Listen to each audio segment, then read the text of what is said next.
If you were the NBA commissioner, what would you do to fix the NBA? Not to say that I think the NBA is in a bad place. I actually think it's in a great place with the amount of talent, parity, and all the new events like the in-season tournament and play-in tournaments adding to the game.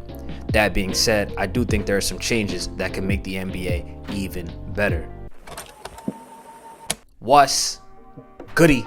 It's your host Jay Rose as always, and here's how I would change the NBA if I was the commissioner. I got this idea from a tweet and I replied to it, got a lot of likes. I thought a lot of people agreed with me, so I was like, why not make it into a video? Let's get into it. Over 90% of the people that watch my content are not subscribed, so if you're messing with the videos, please hit that sub button and the noti bell so you'll get notified every time I upload. But let's get back to the hoops. The first thing that I would change is finding refs for going on power trips, and I feel like this is something that definitely hinders the game, not only to watch, but it also affects the outcomes at times, with players getting tech super early in games and the refs really trying to put their imprint on the game, making sure that their calls are felt. They make very important calls and sometimes they're wrong, straight up wrong, and I feel like the refs should be held accountable for doing those types of things. The game is not about the referees. The game should not be about calls. The call should be made when the call is there, and if it's not there, those calls should not be made. The refs should not be leaving such a huge imprint on these games, enough to the point where fans are saying the refs are some of the best players on the other team. It's not how it's supposed to go. I understand that there's human error to refereeing, but that's not what I'm talking about. There's often times where the referee is going out of their way to make sure that their imprint is felt and their referee style is felt and how they say it goes during the game, and I feel like that's unacceptable and bad for the game. This also ties into my next point and something that I would also love to be changed. Let the players express themselves without getting a tech. I don't understand why grown men can't taunt at other grown men. You can't flex a little bit after you dunk. You can't yell after you dunk. If the referee makes a terrible call and you get mad that they made a terrible call, you'll get a tech. And then if you get mad that you get a tech, you'll get a double tech and you'll get ejected. I'm not understanding how that makes any sense. It just doesn't. I feel like you have to let your players express themselves. It's a big part of the game. All the fans love to see it. We don't really care about them. We don't care to discipline grown men on getting techs for showing some emotion, bro. Like, I don't understand. If I yam it on somebody and he fall to the ground, I'm gonna be like, yeah! And they should be allowed to do that. I definitely think they should be allowed to do that. There should be a fine line between what a tech is and what it isn't, and what refs find disrespectful, and how that disrespect should translate into the game. Because a lot of times I notice the refs will actually make a bad call and then get mad when the players are upset at them. I think that's unacceptable. Once again, the refs should also be getting fined for that. This might be a hot take, and I saw some people disagreeing with this as well, so we'll talk about some of the issues that could come with bringing this about. But I think hand checking would be great for the game if they brought that back. My reasoning is offensive players are so good these days. Like, how do you stop somebody on the perimeter? Obviously, if you look at the stars like Steph Curry, Luka Doncic, Kyrie Irving, how you stopping those guys on the perimeter? You're not. Frankly, 9 times out of 10, if they go ISO, you're on an island, you're by yourself, and the help don't come, they're going to score on you. Now, that is obvious. The star players, you're not really going to stop the star players. Where the problem comes in is there's guys who are lower tier players who you also can't stop. Darius Garland is probably a top 10 guard, but he's closer to 10 than he is to 1, absolutely. And if Darius Garland gets you on the island, that's a bucket. That's a bucket.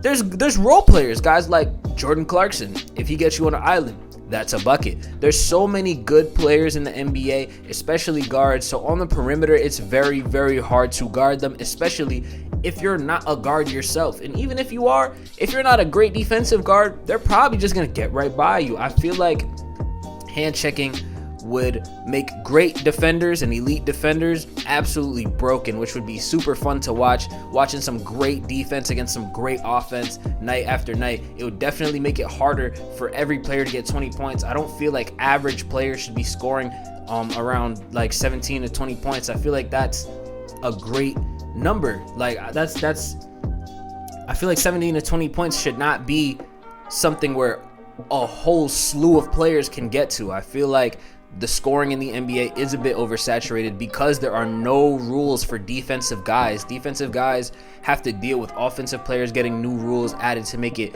safer sometimes for the game, but also just stopping the action. Like, it makes it so that the offensive players have way more benefit and the defensive players don't really get that same benefit. So I would definitely like at least some kind of defensive rule added. I think hand checking would be awesome.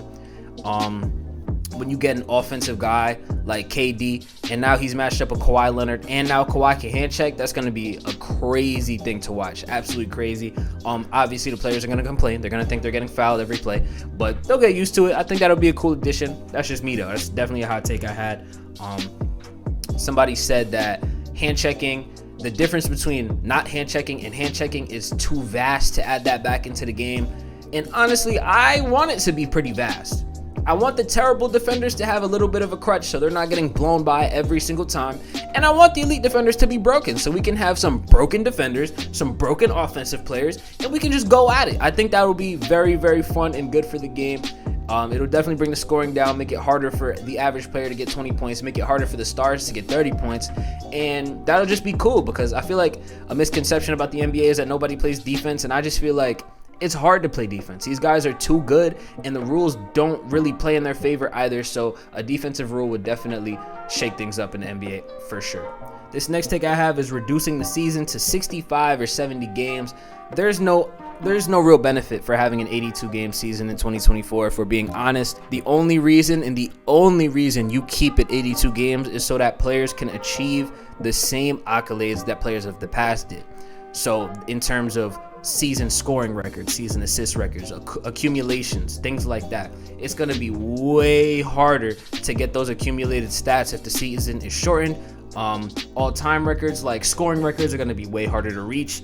Like LeBron is, you can pretty much dead that. Nobody's ever going to catch that if the season gets shortened. Getting your actual scoring totals to be up there with the greats is going to be way harder in terms of all of the counting stats. And I realize that, but honestly, I think shortening the game would be so beneficial for the NBA that I'm willing to part ways with that, honestly, and just start this new era of basketball. If anything, bro, we can do math. We can do math. We can do the hypotheticals and see where this guy possibly would be if there's 82 games instead of 65, 70. I do not care. But the fact of the matter is, with shortened games, every game is more important. There's going to be less injury, and that's just going to make for a better game of basketball. 82 games is super bloated. There's no reason to play 82 games in a season right now, honestly. Nobody is watching a full 82 game season. There's huge lulls throughout the season.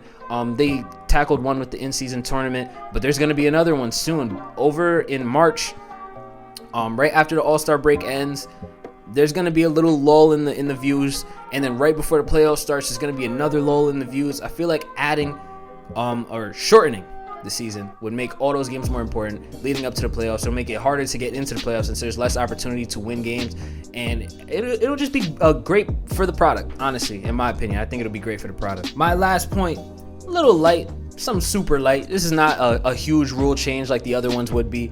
This is just a 1v1 tournament All-Star Weekend. I feel like All-Star Weekend is bland. We get the same thing every year. We get a three-point contest, a dunk contest, the actual All-Star game, the Rising Stars Challenge, and the stupid-ass Skills Challenge. Like, honestly, the Skills Challenge can go. You could put in a 1v1 tournament, or you can make one of the events like the Rising Stars Challenge. You could make that a 1v1 tournament, or something along those lines. I feel like the Skills Challenge most likely would be the one to go because that's the least cared about one. That's the first one to go.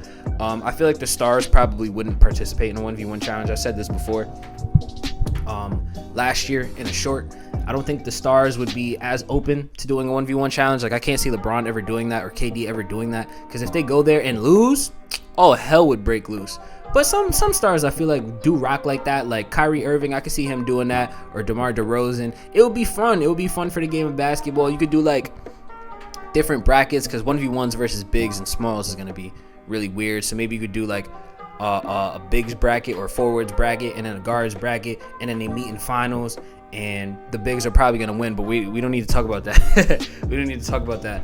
But I just feel like that would be super fun, honestly. Just something different to add. It should be really lighthearted, honestly. I don't think anybody should take that too serious. if it were to get added. But I just think that would be a really fun addition to All-Star Weekend, spice things up a little bit. Add something new to All-Star Weekend. It's bland. We've had the same formula for years, but yeah. Those are the rules I would change if I was the NBA commissioner.